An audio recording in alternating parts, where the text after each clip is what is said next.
He's actually very fair. Growing up, I saw so many different people playing Superman, including you and Chris and George and Brandon and Henry. If you could get all those different versions of Superman, put them all in a room, what do you think they'd talk about?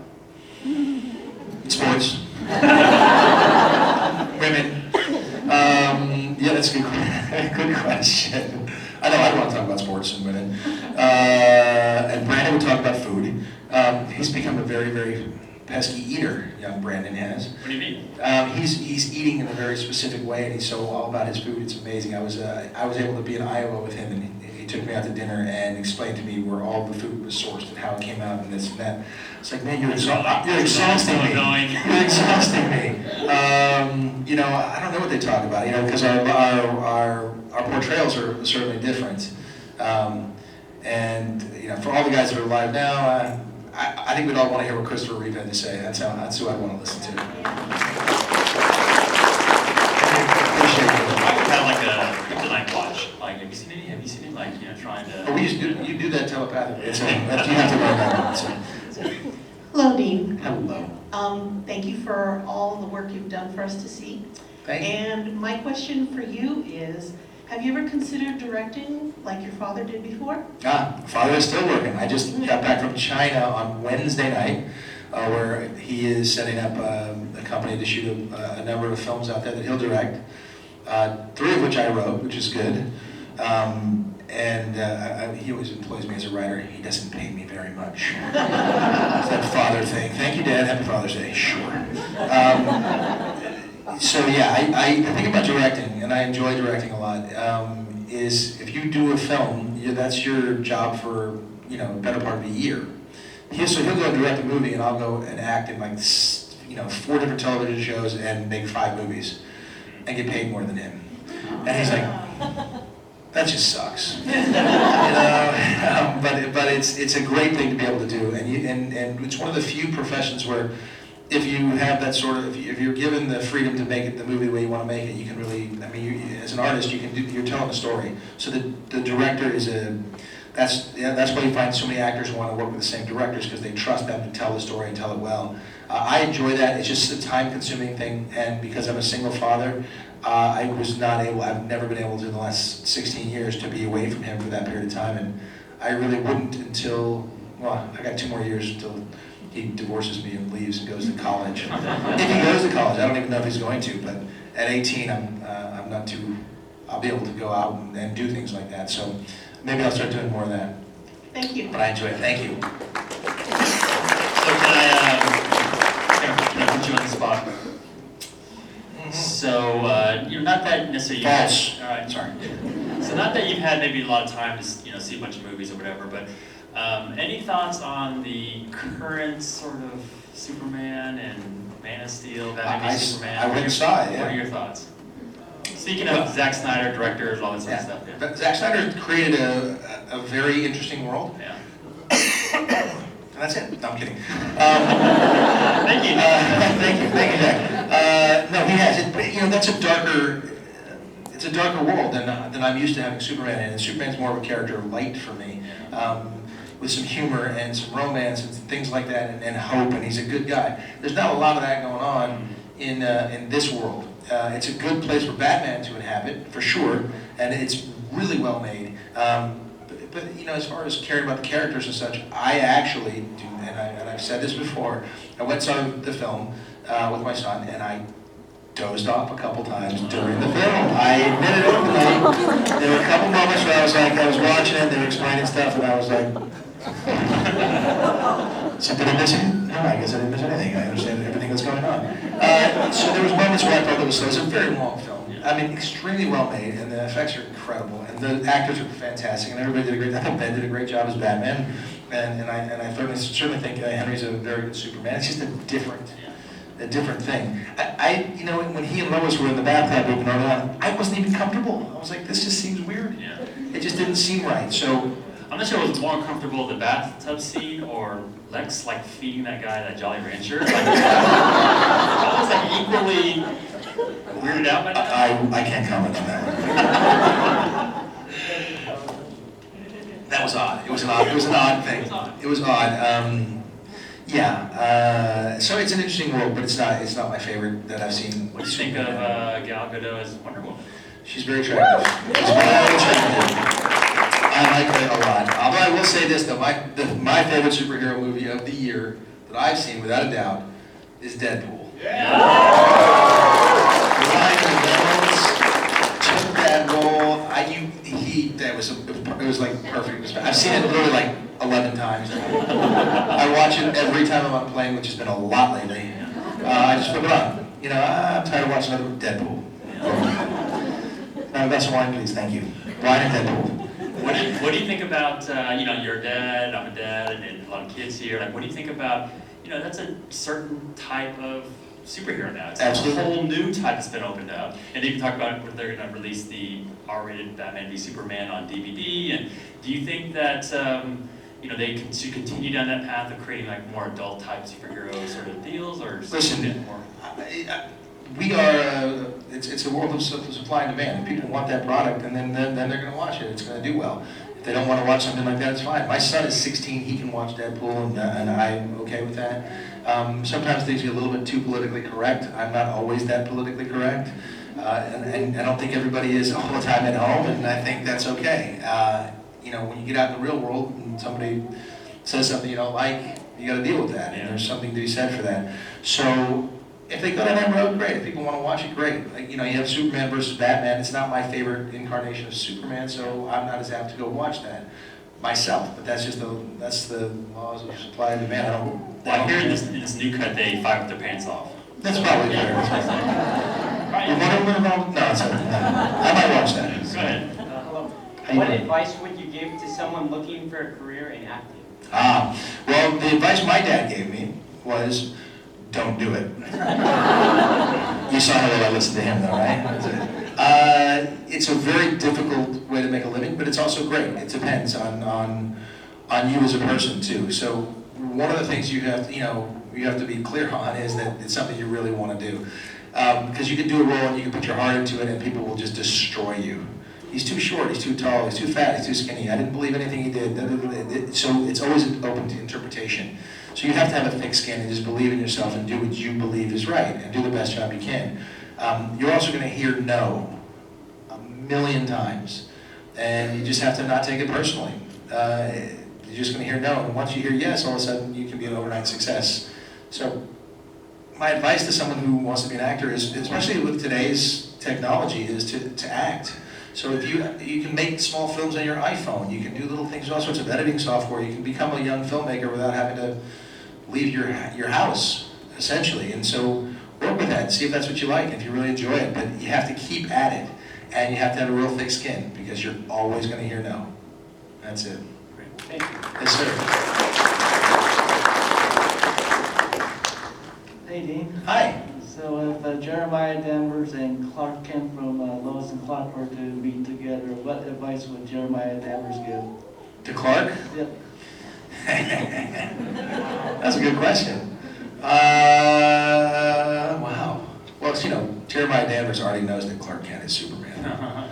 So I'm sure he's given him plenty of advice along the way, since in this incarnation where I play Supergirl's, her foster father, my wife and I have been, Helen Slater, our two characters have been working with Superman already, so I'm sure we've given him plenty of advice. The first one might be, get a better disguise.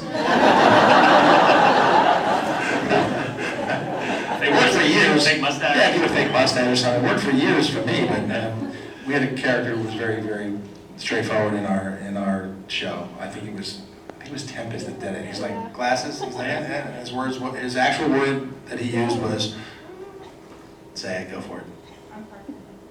No, yeah, but somebody said the word just now. Duh! That was it. Duh! That was it. Okay. But you have to buy into that. So yeah, I imagine Jeremiah Danvers is giving Clark plenty of advice already. And hopefully we'll get to see him do it next year too. We'll see. I can't give any specifics though. Thanks. So being an actor is not all glamorous. It's hard work, it's sweat, it's labor and toil. For example, for many years you had to work with Terry Hatcher. A lot of toil, a lot of sweat. Yeah. I think Terry Hatcher was and still is the best Lois Lane that's ever been. I think she's the best. Her version of Lois, to me, has far away been the best performance and the best character. Yeah. Any just stories between you two as far as just your run, the show together, and I would imagine gags, goofing off, just. Oh, yeah, there's plenty of that. Well, the thing is, you spend more time on set, and it seems like a complaint, and it is in a sense. I would be on set 18 hours a day. I'd leave my house, I'd be home 18 hours later every day. And you'd force the turnaround. You're supposed to have a 12-hour turnaround from the time you leave set to when you're back. I lived an hour away, so there was 2 of my 12 hours, and so I had 10 hours. I'd get about 6 hours of sleep a night, and I'm back working, and the calls changed. So you start working like 5 o'clock in the morning on Monday morning, and you'd finish 7:30 in the morning when the sun came up on Saturday morning. And then you'd have to flip it around through the weekend. This is really tough. So you spend so much time together, you do become like a family. And when I went to college, I had a great 4 years in college. Yes, some colleges are still 4 years. And I realized I spent as much time playing Superman as I did in college. It's a whole other chapter of my life, and I actually probably studied a lot more playing Superman. Sorry, Dad. So it's a big thing. So yeah, we had all kinds of pranks and silly things, and she has a great sense of humor, and Terry does, and so we did a lot of fun stuff, and you just spend so much time together. Specifics, I won't get into anything specific. No, we're not having an affair, thank you very much. Just trying to get there. No, she was married after season 1, and that John's a great guy. Anything weird and quirky that maybe people wouldn't really know about her? And that I would tell you? Shit. Trying my best here. Shit, weird and quirky. Hey, Terry, I'm going to give away your weird and quirky secrets. Do you mind? No, she liked me. No, I'm kidding. Thank you. No, she just was a really fantastic actress. Always prepared, always knew exactly what she was doing, and she was fantastic. We had a great cast. I missed my mom and dad in that show, Jonathan and Martha, Kay Cowan, and they were just great. They were so sweet. I don't see them very often. Fair enough. Yes, go ahead. Hey, how's it going? Hey, how you doing? Good. So I was wondering, you mentioned you weren't a huge fan of the current take on Superman. What about Smallville? Did you watch that a lot? That was kind of the follow-up to Lois and Clark. Yeah, I had sort of been pitching an idea even when we were shooting Lois and Clark to let them get married, have a baby, and let that sort of become its own world. So I wanted credit for creating Smallville, and I didn't get it. I was angry about that, still, especially because it went 10 seasons. Damn. And Tom Welling's still exhausted, I'm sure. I thought Smallville, I was on Smallville, which was fun, and it was great to see that. I had a fun world, different world, because he was a young Clark, even though he was 42 years old playing high school. I'm teasing, he was 32. It was a different world, and it was fun, and they did some fun things, and I thought it was inventive and smart. He never had to run around the cape and the tights and the things, so that kind of bummed me out about it. As a Superman version, I feel like they never quite got there. He had the special effects and could do some of the powers and things, and that was fun, but it was a different kind of a Superman. So I think they did a nice job with Smallville. Clearly it was a big success because it went for 10 years, which is more than twice what we did on Lois and Clark. And it was fantastic, but it was like playing Clark all the time. For me, that would have been a blast, because it's a lot of work to get into that suit and do all that stuff from the flying and be Superman.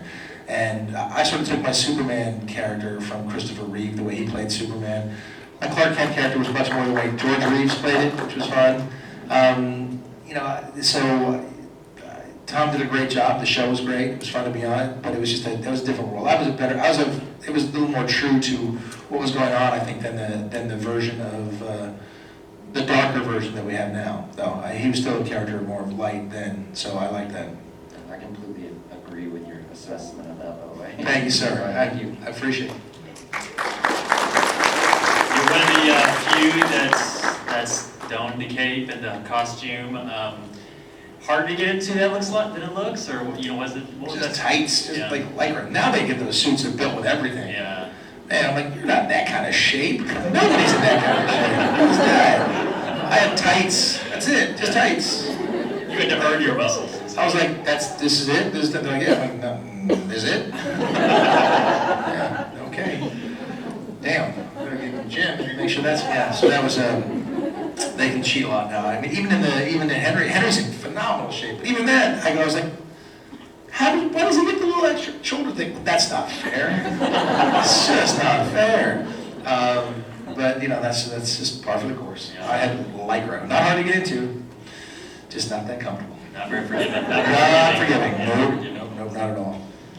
Yes, go ahead. Hi, Jen. Hi. I was wondering when you're talking about Lois, I thought Terry Hatcher was an awesome Lois. Does it bother you in the movies when they keep getting these other Loises that they just kind of don't fit this funkiness and everything that she has? You know, I look at them and get a woman like Amy Adams, is a great actress, and she's fantastic. And inevitably, I have to compare them to her, because I see her as, you know, the epitome of what Lois Lane should be. And yeah, it's just a different thing.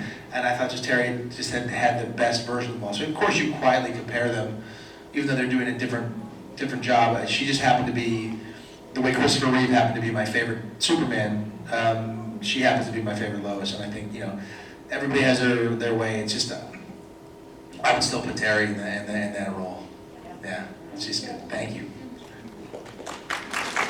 Hi, how you doing? It's kind of a two-part, but a quick two-parter. One, did you get to meet Christopher Reeve? And two, did you feel like pressure or high expectations when you're doing the Lois and Clark show, with him being kind of the standard for the Superman? Unfortunately, I never did get a chance to meet Christopher Reeve, and it's one of the things that I regret terribly. We were obviously shooting at the time; it was very busy, but I wish I had just taken the time, especially after he had his accident. It was a weird moment when we were shooting, and he'd had his accident while we were filming, and everyone, like the press, all turned to me to give some sort of a comment, and it was the most uncomfortable thing in the world because I'd never met the man, and we played the same role. I just didn't know what to say to that. I mean, what an incredible tragedy. The reality is, you know, the way he reacted to that, and the way he you know, sort of rose above it was one of the most heroic things anybody could ever do. So it was amazing. And that is the true spirit of Superman, seriously. And that's such a hard thing to swallow. So it's a big regret to me that I didn't get a chance to meet him. I wish I had. And as far as playing the role, I didn't feel so much the pressure of stepping into this great American icon, arguably the greatest American icon ever. No big deal. Because it was so well written as Clark. And that was one of the things on our show, was that the character was Clark. And Superman was his alter ego. It's where he hid to do these things. Too much flying lately, I'm going to cough all the time. Flying in a plane, by the way. And do you know how many times I get that way on a plane? Oh. I mean, even I'm in China and I got a plane, they're like, you need a plane? I'm like, seriously? Come on. Yeah, so I didn't feel the pressure because Clark was so well written, and he really was well written, and it was a guy struggling to fit in, just like any other teenager or anybody else would fit in, or a young man or a young woman, and so it was really smart, it was well written, and that was the character that I focused on.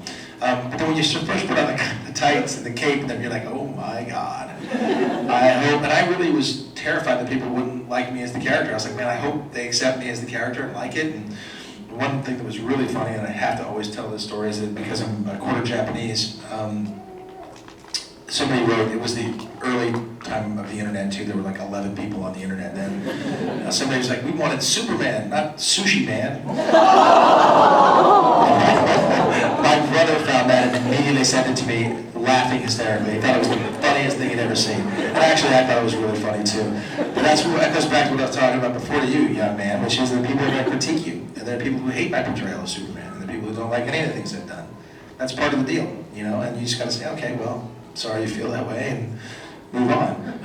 But Sushi Man was pretty good. Actually, think of it like that.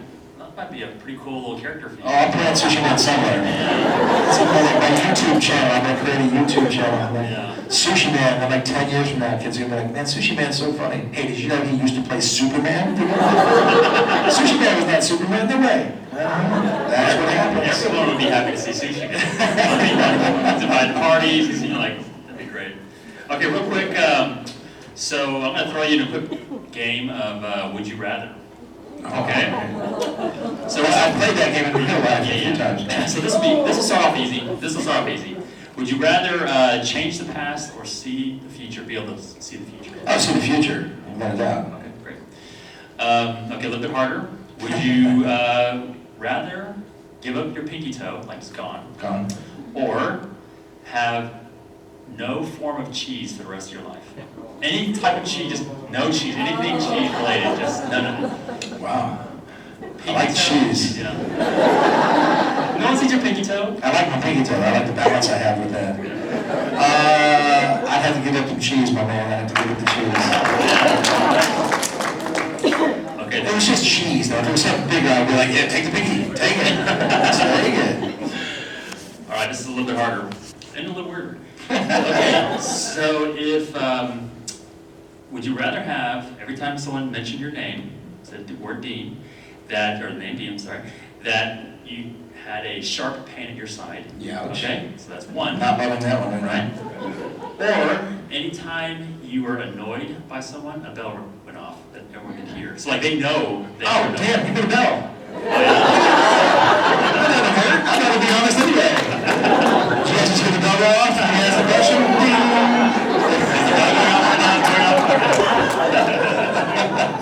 Definitely, I would mind that. Just know that I'm annoyed, absolutely. I'd have some short relationships, but hey.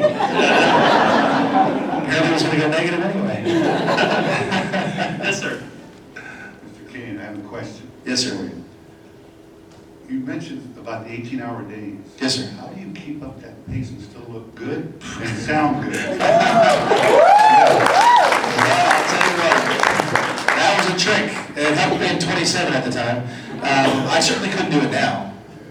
There's no way. In fact, the last 17 years, I've taken a different career path because I'm a single father. And I won't leave and abandon my main role in life, which is to be a dad. I can't leave that, and it can't be secondary to me. That's first, and I'm able to be in a position where I can do that. So that's what matters. So I'm able to do a lot of other films and try to keep close. And it's always been a very big. Everybody has this balance, work-life balance, and I like working. I like living. I like being around my family. I like being with my son, and I take that responsibility really seriously. I'm adopted as it is, so I know what it's like to be without a father, and it was not a good situation for me, and that's why I named my son after my quote stepdad, but he's my dad. So I would never be an absentee father, so I changed my entire career to be able to work near home. I won't take a series outside of Los Angeles. I mean, there's been a million things, and I've had some great opportunities, but that just wasn't going to happen. And as far as maintaining that while you're shooting, I finally got sick the 4th season. And because they were just running us ragged, and you'd be tired. There were times where you can't speak. I mean, they were running you ragged, and it helped to be young, like I said. But I finally got sick. That's why there was only 21 episodes in our 4th season, because I couldn't. They had to shut down for a week while I sort of recouped, because you don't stop. It just never stops. And then now the secret to looking young is to have a little bit of Asian blood. That's the help. I'm not somebody that does anything too crazy. I live a pretty healthy lifestyle, and I exercise and run around and do those things. But that's a tough work-life balance too, without a doubt. No doubt. But yeah, I couldn't do those 18-hour days now. No. I'm actually 65 myself. I do that. We all know you from Lois and Clark, and then of course coming into Supergirl. But you've done, over 100. I think I looked up like 140 some credits to your name. Are there roles that stand out to you that maybe people don't recognize you right off the bat for, but was your personal favorite that you really loved? Well, there's a few films that I did that I love. Sometimes it's the film, not just the role. There's a film I did called The Broken Hearts Club. It's a film, I still love that film so much. Great character. Amazing. Greg Berlanti, it was his directorial debut, by the way, who is Supergirl and Flash and Arrow and all that stuff. That was the first film he ever directed. Oh, wow. Great film. So much fun to be a part of. I had to fight to be in that film and didn't get paid anything either. There's times you do that. I love that character. I love that film. Out of Time with Denzel Washington. I loved that. He amazing actor, and he had just won Best Actor, so that was intimidating. Also didn't get paid a lot for that movie because Denzel took all the money. All of it. As he does. And he deserved it. He was fantastic. So that's another personal favorite. Obviously, having played Superman, Clark Kent, clearly my favorite series. I'm on a show now which is really funny called Lady Dynamite. It's on Netflix. It's just so silly, but it was so much fun to do. Just ridiculous comedy. That was great fun. Those things, there's a lot that sort of stick out. But those are three of my favorites. Obviously Superman, but those two films were great. And now, that my son's getting to a certain age, I'll be able to go out and spend 6 months off someplace and then make a different, make a film. I wouldn't do that in the past. I just wouldn't accept the roles. I wouldn't even fight for them because I wouldn't be gone. There's no way I would do that. But now he's going to kick me out of the house. So.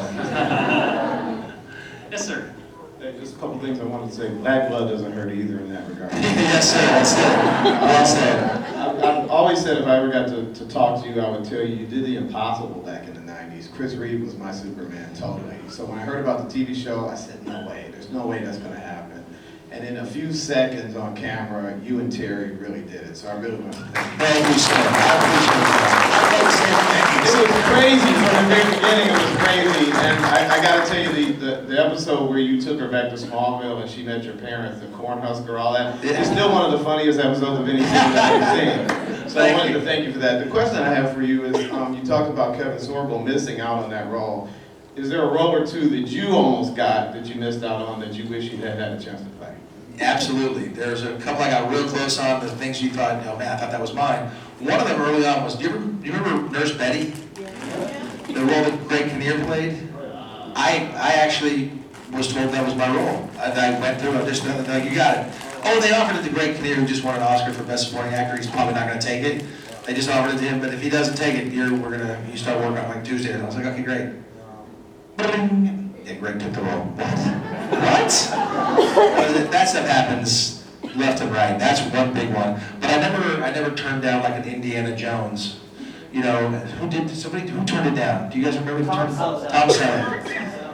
That was a miss, Tom. That was a good one. That was a good one. You hear those things all the time, but there was never one like that. There was a couple that I got real close on. U.S. Marshals was one that, who was the guy who played Robert Downey Jr. kid? I guess he took it from me. There's things like that happen, but that's, that's just part of the game. And you just kind of shake your head and go, dang it. There's another one that Mark Wahlberg took that it was just, none of those guys have done very well, so.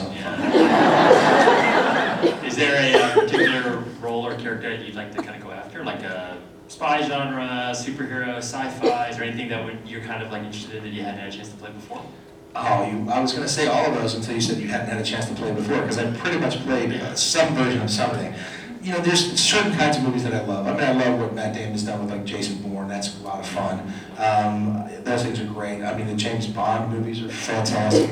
I love the films like Romancing the Stone. Those were great. Anything like that. Those are all genres that I like. But I pretty much am open to play a character in any sort of film, whether it's a horror movie or a comedy or whatever. It's just that's the fun thing about being an actor is you get to play different things and stretch your muscles, so to speak, and hopefully be funny. Great. Okay, we have a few minutes. Go ahead. Hi, I really loved you in God's Not Dead. I see your hat. Thank you. That's perfect. All right. That was a lot. There was a big surprise, that film. That was a big, huge surprise because it's a very small film and it just was really well received. Sorry, I should let you ask your question. All good. Hey, give it praise. It was a great movie, and the Thank sequel is too.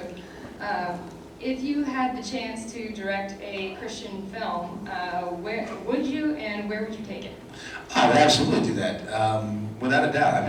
Listen, if you put something like a film like God's Not Dead, I think one of the reasons it was so successful is that it wasn't a preachy movie. You weren't preaching scripture the whole time to somebody and telling them what they should believe or think or whatever. And sometimes, there's things that are common sense that if you read a scripture version of a common sense thing, that half people won't even know what the heck it means because it's confusing language and things. But of course, one of the biggest things you can go with in Hollywood, any story you can tell is good versus evil. That's everywhere. So absolutely, I would. It would just depend on the specifics of the story and how he took it. But one of the things I wouldn't do is try to bang people over the head with my morality or what I believe it should be. And that's what was great about God's Not Dead is they got to argue that, and there were people who were more moral. And then there were characters like mine who weren't. But it was great, and I would do it in a heartbeat. Thank you. Go ahead. I'm a big fan. Hey, thank you. You are big too, by the way. I remember when you guys did a film with Tim Daly, and when you had all the Supermen together. Are you gonna do that again with the new Superman and get That was very funny. And for those of you who don't know what that is, there's a thing on the web that Tim Daly, who does the voice of Superman in the animated show, and Sam Daly, his son, who does a voice of Superman in another animated bit, and then myself and Brandon Routh. Those guys have a web channel. I think it's called The Daily Show, DALY. And I play basketball with Sam, who, by the way, is a phenomenal basketball player. Young buck. So they did this whole thing about the Club of Superman. We have a little club and hang out in a treehouse, because when Sam gets the job, his dad's like, I can impart to you on the new, you're now in the club. He's like, what do you mean the club? And with Superman, we hang out in a clubhouse. We have a super clubhouse. It was hysterical. And I happened to not be able to be there the day that they were doing the thing. So I just did my stuff on an iPad. And then Brandon held the iPad throughout the thing. Whenever I was supposed to talk, he'd be like, so silly, so much fun. But that's the kind of stuff that just is really fun to do. And here's the thing. If you, as an actor, even especially if you're playing Superman or any other character, if you can't have fun with it, if you can't be another joke, someone else is going to make fun of you. So you might as well enjoy it and enjoy the joke. And we all did, and it was fun. And I still laugh when I see that thing. It's so silly. But that kind of stuff is great fun. And I would happily do it again if they would just call me. That is your last question. We're just about out of time, so go ahead. Well, I want to thank you for telling us you kind of dozed out during that interview. I personally slept through probably half of it. But I had also... There was still 3 hours left after. Yeah, exactly. I chalked it up to being, I had gone on my daughter's senior trip, and we'd seen 3 amusement parks in 3 days with 63 kids, and I had like 6 hours of sleep, and then flew to Oklahoma to see my husband. Wow. So I'm thinking, I'm just tired. So I got tired just hearing the story. That's been my life the last 20 years. I'm finally retired, no kids in school anymore, so I'm like trying to figure out what I'm gonna do next. But Be an actor. I should actually. So with that one coming out, and I wasn't really excited about that Superman. He kind of was a lot darker than I was expecting. But I loved Wonder Woman. And being a mom of 3 girls, that's the most exciting one that I'm about to see is Wonder Woman coming out. That's